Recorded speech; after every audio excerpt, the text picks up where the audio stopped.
Welcome to another F1 Fantasy video ahead of Raceweek 7 in Monaco.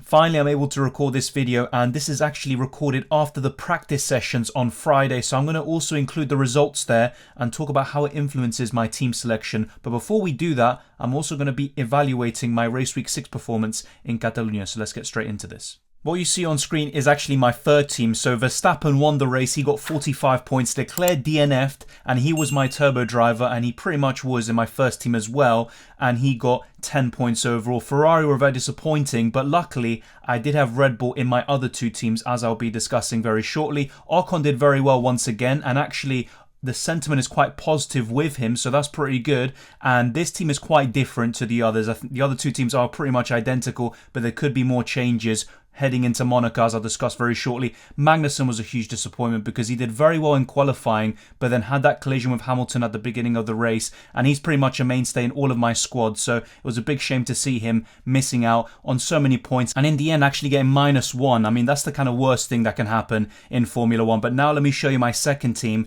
and then finally my main squad. And remember, the first team is the most important because that will count towards your final rank and the leaderboards overall. My second team continues to be the best one overall, and it actually has 101 more points than my original team, which is absolutely crazy. Perez as my turbo driver actually paid off once again with Leclerc DNFing. Carlos Sainz got a decent finish there with 25 points, and Valtteri Bottas has been so consistent all season, although Monaco isn't looking too promising for him at the moment. Magnussen once again with -1, but the biggest difference really, apart from Red Bull, is Sergio Perez as my turbo driver, and that's why my second team is continuing to be the absolute best. But Red Bull were the best constructor once again, and they actually have a significant number of points over the likes of Mercedes, Ferrari, and the rest of the constructors. So right now, Red Bull do seem to be the best one, but looking at the practice sessions in Monaco, maybe the tide is going to change a little bit, and Red Bull don't offer the best value, and possibly not the most points heading into Monaco, and I'll discuss that very shortly on why I think so.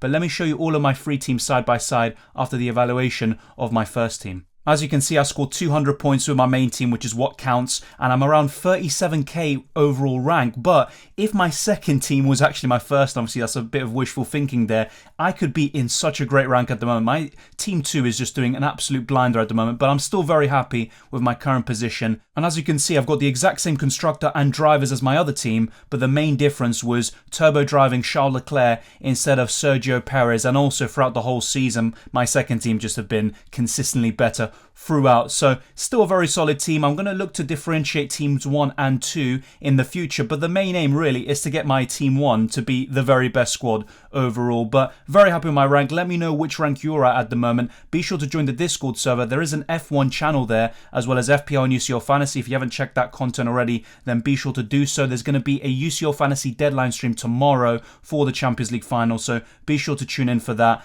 And now I'm going to show you all three teams side by side, just so there's no kind of mistakes and there's no confusion as to which teams are doing better. And then I'm going to show you the practice results before delving into my team selection. What I'd also like to see is your thoughts on the best team for Monaco, because this video will also cover that, and that's why the transfers I'm looking to make, especially for Team 1, is what I personally believe will be the best team in Monaco, and practice sessions give us a lot of useful information, and I think that can help us make informed decisions to get the best drivers and the best constructor for that specific track. Now, whilst Red Bull have been the best constructor overall this season, they're leading in the championship, they have the most points in F1 Fantasy, and both Perez and Verstappen have been very consistent. Apart from the DNFs and the reliability issues, I still think Ferrari will be the better constructor heading into Monaco, and I'll be explaining that right now with the practice results. What you see on screen are the top 7 for FP1. I'm going to read out the top 10 in order, just in case maybe you have forgotten. I know obviously it's very difficult to kind of make a note of every single position which all of these drivers have finished in, but Charles Leclerc finished top in both practice sessions. Sergio Perez was in the top 3 for both of them as well, second in FP1 and third in FP2. Sainz was third and then second, so pretty much those two kind of swapped roles, with Charles Leclerc dominating the weekend so far. Verstappen fourth in both practice sessions, which is a huge surprise. But to finish the top 10 for FP1, Lando Norris finished 5th, and he did so again in FP2. Gasly 6th, Ricciardo 7th, Russell 8th, Vettel 9th, and Hamilton in 10th. In terms of other kind of popular F1 fantasy options, Magnussen finished in 14th. Then you have Alonso in 13th. He's had a bit of a dismal season so far, but he did finish 8th in FP2. Esteban Ocon finished in 16th in the first practice session, then 18th in FP2. So I think I'd be put off him quite a lot, despite his good performances over the course of the season. And he has consistently beat his teammate this season. He's the only driver to have beaten his teammate Fernando Alonso in every single race so far in the actual race. And Valtteri Bottas was the biggest disappointment. He wasn't able to set up a time in FP1 and he finished 13th in FP2. So things aren't looking too good for him. But as I'll talk about very shortly, the thing about Valtteri Bottas, which is very appealing, is the upcoming race streak. So if he can finish in the top 10, that's extra points for him on board. And I think he is still a great option, but not as appealing as he would have been before the practice sessions today. If we go over FP2 very quickly as well, just to have no confusion there. Leclerc finished first, Sainz second, Perez third, Verstappen fourth, Norris once again in fifth, George Russell in sixth. In FP1 he was 8th. Gasly in 7th, Fernando Alonso 8th, Vettel 9th, Tsunoda 10th, Magnussen 11th, so there was an improvement from FP1 there, and Valtteri Bottas there in 13th, just behind his former teammate Lewis Hamilton, Alex Albon in 14th, Zhou in 15th, Mick Schumacher in 17th, Esteban Ocon in 18th, Latifi 19th, and Daniel Ricciardo wasn't able to set a time, and he finished last there. So as you can see, the practice sessions do give us a good insight. McLaren are looking quite strong in this track, despite the fact that Ricciardo wasn't able to complete a lap time in FP2. Lando Norris is looking very consistent. I think he's a great option in Monaco. And then a few other observations that I've made is that Valtteri Bottas isn't as appealing. As I said earlier, Charles Leclerc and Sainz look very strong. I would expect both of them to easily finish in the top 4. Mercedes are struggling a little bit more compared to Catalonia because the track just doesn't suit them as much. Now, what I have to say, and I think this is quite obvious, is that qualifying is essential in Monaco, and those that can nail the qualifying can do very well in the race because overtaking is going to be very difficult. However, what is also very interesting is that there could be rain, there could be thunderstorms, there could be really heavy rain during the race, not so much in the qualifying but in the race, and that could spice things up a little bit and actually cause some changes in the race, more so than what we're usually accustomed to in Monaco. But if the weather is actually quite normal and there's not that much rain, then you would expect minimal changes from qualifying and the actual race, unless reliability issues take place as well. So let me know what you think. But ultimately, Mercedes aren't as appealing as they were in Catalonia. McLaren are looking stronger. Ferrari as well. I think they're the go-to constructor in this race. And because qualifying is so important,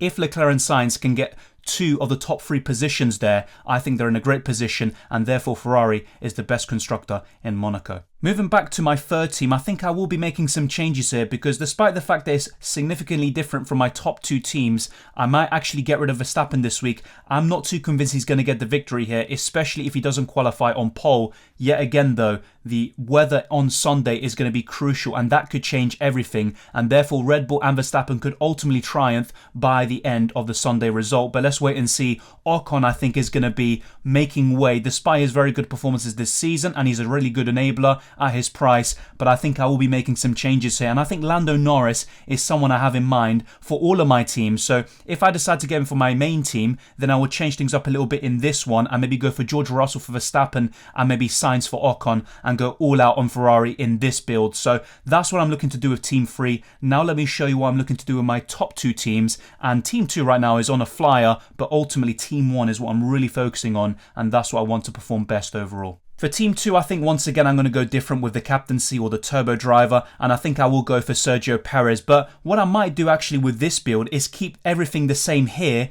and stick with Red Bull as the constructor, just in case the weather changes everything and the race results are much different from what we see in qualifying. Team 1 is what I'm looking to mainly change, but Team 2, I think, is actually the only team where I'm looking to actually make no transfers at all or substitutions. Let me know what you think, and ultimately Team 2 could once again be the better team compared to my first squad, and that would be a shame. But once again, at least I have one squad that's actually doing very well, and you can't really complain about that. So for my first team, what I'm looking to do is build the best team possible for Monaco specifically. Now, whilst Red Bull are still a very strong team, and I still think they're the top 2 constructors for this weekend, I think Ferrari offer much better value, and I think Ferrari will outperform Red Bull and also claw back the deficit in the Constructors' Championship. So I would personally go for Ferrari in for Red Bull. Let me know what you think about that. I think Ferrari will qualify better, and as a result, they have a much better chance during the race to get the result they need. Now, what I'm also thinking of doing, because I have all of my eggs in the Ferrari basket, is potentially move Carlos Sainz to either George Russell or Lando Norris. Now, looking at the 2 practice sessions so far, I think Lando Norris does look stronger than George Russell. Mercedes still have a few issues around this track, so I would be put off them slightly. Perez would still remain in this team, and same with Charles Leclerc, but Carlos Sainz could be the one making way. Now, Valtteri Bottas, despite his streak, there is an argument to actually get rid of him for Lando Norris, and despite how plausible that argument would be, I think I will keep him just in case because of his upcoming race streak, and I think he will do better in qualifying compared to what we saw in the practice sessions. I think we will see a noticeable improvement in FP3, and therefore in the qualifying sessions he will qualify in the top 10, and that gives him a great chance during the race. However, I am still considering it, and in the end I'll keep you guys updated in terms of what I finally do. In the end, I might get rid of him. So really what the plan right now is for my first team is to get Ferrari in for Red Bull, because I think they're a better constructor for Monaco because they will qualify better, and then possibly get rid of Bottas or Carlos Sainz for Lando Norris. That's what I'm looking to do. And one possibility actually is to get rid of Valtteri Bottas despite his race streak and get in Lando Norris here, and then you can see this build, which I think is potentially the best, taking away Valtteri Bottas's upcoming race streak aside. Charles Leclerc, Sainz, Perez, Lando Norris, Magnussen and Ferrari. I think that's ultimately the best build for Monaco, but what you could do to kind of change it up a little bit is go for Valtteri Bottas instead of Carlos Sainz if you are unsure about Sainz, because he has been making a lot of mistakes recently and has had some bad luck along the way as well, and just putting too many eggs in the Ferrari basket when anything could happen, especially if it rains on Sunday.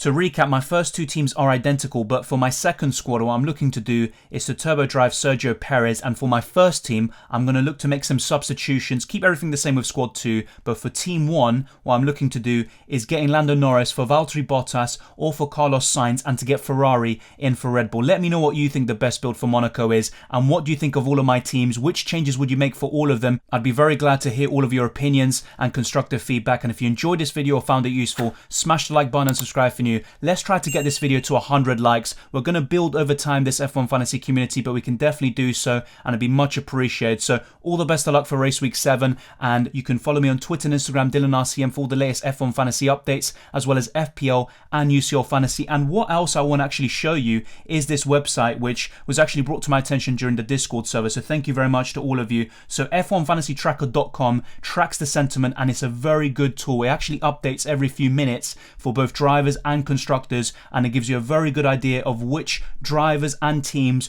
you can really target to boost your team value, and that will help you in the long run to build the best team possible, especially in the second half of the season. Team value is very important, and for example, this week Alfa Romeo have been flying up in price, and there's a few more as well that have been doing the same. Max Verstappen, in terms of sentiment, is definitely shooting up, but after the FP1 and FP2 performances, I would expect a slight drop off, and ultimately you want to build the best team possible and not be completely focused on team value. So check out that website, F1FantasyTracker.com. I'll try to put a link in the description as well as the comments so you won't miss it at all. But you can follow me on Twitter and Instagram like I said before. Join the Discord server. F1, UCL Fantasy and FPL channels are all on there. The same goes for my YouTube channel. I have content for all three of those fantasy formats, and it'll be a pleasure to have you on tomorrow for the UCL Fantasy deadline stream. And like I already said, good luck, enjoy the racing. I hope you have a great time watching the Monaco Grand Prix and qualifying, and I'll see you next time.